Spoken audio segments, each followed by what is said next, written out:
Hello, everybody. Good morning. Sila here from Kardec, UK. Hope everybody's doing well. Uh, I've been a rough week for me. I got some back problems. Now feeling better, thanks God. But here we are again. So today we're going to continue with chapter 10. Blessed are the merciful, and we're going to talk about judgment. And as you know, we follow the book, The Gospel According to Spiritism by Allan Kardec. We are almost halfway-ish. That's great news, isn't it? We've been working on that for a while. So without further ado, let's go get into it. So let's go do a quickly prayer before we start. Our Father, who art in heaven, hallowed by thy name, thy kingdom come. Thy will be done on earth as it is in heaven. Give us this day our daily bread, and forgive us our trespasses, as we forgive those who trespass against us. And lead us not into temptation, but deliver us from evil. Amen. All right, so let's start. So we did twice already, chapter 10. So this is part 3. Let's go. Let me get my grandma's glasses. And let's start. So, do not judge others if you do not wish to be judged in return. He that is without sin, let him be the first to cast a stone. So that's what we're going to talk about. I will read few parables from the gospel. So 11, judge not, that yet be judged. For with that judgment yet judge, you shall be judged. And with the measure yet met, it shall be measured unto you again. This is Matthew 7, verse 1 and 2. And then we're going to talk about John, um, John 8, verse 3 and 11. And that says, and the scribes and the Pharisees brought unto him a woman taken in adultery. And when they had set her in the midst, they saw unto him, Master, this woman was taken into adultery. In the very act, no. Now Moses in the law commanded us to such should be stoned. But what sayest thou? Just they say, tempting him, that they might have to accuse him. But Jesus stood down, and his finger wrote on the ground, as though he heard them not. So when they continued asking him, he lifted up himself and said unto them, He that is without sin among you, let him first cast a stone at her. And again he stood down and wrote on the ground. And they which heard it, being convicted by their own consciences, went all out one by one, beginning at the elders, even unto the last. And Jesus was left alone, and the woman stand in the midst. When Jesus had lifted up himself, and saw none but the woman, he said unto her, Woman, where are those thine accusers? Had a man condemned thee? She said, No man, Lord. And Jesus said unto her, Neither do I condemn thee. Go and sin no more. All right, so I know it's very old language and it's very hard to understand. But basically, the first one from Matthew was talking about do not judge if you're not ready to be judged, or do not measure if you're not also ready to be measured. It's going to come back to you. And the second one from John is pretty much the parable of the woman that has sinned and is brought to Jesus to be stoned, because that's the Moses law. As we know, Moses law was very, very old before Jesus. Excuse me. And when Moses law was written, people did not understand if it was not be written or said in the terms of law, people not follow because people are not didn't have the knowledge like they have today. So Moses' law was very um, the commandments was very into like if you do not do this, just this is a sin, and people took that as lessons, like bullet points, like do this, do not do this, do that. And then Jesus came to clarify these laws and make better, because at this point humanity had evolved and they understand a little bit more. So much that also Jesus promised that the Consoler will come in the future. So we believe that the Consoler is Allan Kardec that brought the doctrine of Spiritism, because now we evolved even more. We're able to understand a little bit more.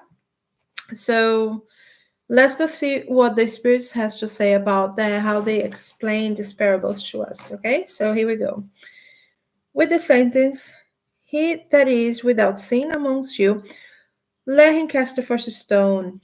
Jesus making judgment, the first duty towards others, because there is no one who does not need it for themselves. Okay, I'm gonna stop a little bit here. Why do you think it's this? Like, why nobody throw a stone? He say, if you don't have no sin, Jesus say, throw the first stone. And he knew nobody would throw stones because we are in a world of atonement and learning and going through tests and proofs. So we are here to be tempted. We are here to make mistakes. And if you are a person that is above all, you are here and you didn't do any mistakes on this lifetime, you have no sin, you have not done nothing ever wrong, you surely will have the maturity and understand to not throw the first stone anyway. So this is like, it was a call. You're calling us as, well, you think you're better than her. We're here, we're all going through the same problems, maybe a little bit different here and there, but the weight is the same. We all weight the same heavy stone that we carry. So, anyways, continue. He also teaches that must never judge others with more severity than we would wish to be judged, nor condemn in others that we condemn in ourselves. Before casting someone's for a fault, first let us see if the same censure could be applied to ourselves. Reproach may be launched against the person for two reasons: to suppress evil or to discredit the person who acts are criticized. In this last intention, there are absolutely no excuses, because here exists only malice and slander. The first may be laudable and even becomes a duty in certain cases, as God may come, or if or it, and without it the evil in society would never be restrained. Furthermore, it is not the duty of all mankind to help every fellow creature towards progress. Therefore, it is important that the principle "do not judge others if you have no wish to be judged" should not be taken literally, as this could be destructive, whereas the spirit of these words giving life to the concept. It is not possible that Jesus could have prohibited the overthrowing of evil, seeing that he gives examples of having done just himself. In no uncertain terms, what he wishes to say was that the right to censure is to be found in the moral authority of he who censures. To become guilty of that which one is condemning in another person is to renounce this authority, so depriving oneself of right to restrain. Furthermore, our inner conscience denies respect and voluntary submission to any person who, have been entrusted with some kind of authority, violates the law and principles of which they were put in charge. There is no legitimate authority in the eyes of God, but that is which is based on an example of goodness it offers. Likewise, this is what is emphasized by the word of Jesus. So this is a quick explanation of what they're saying, and let me read a little bit more. Super evil is great.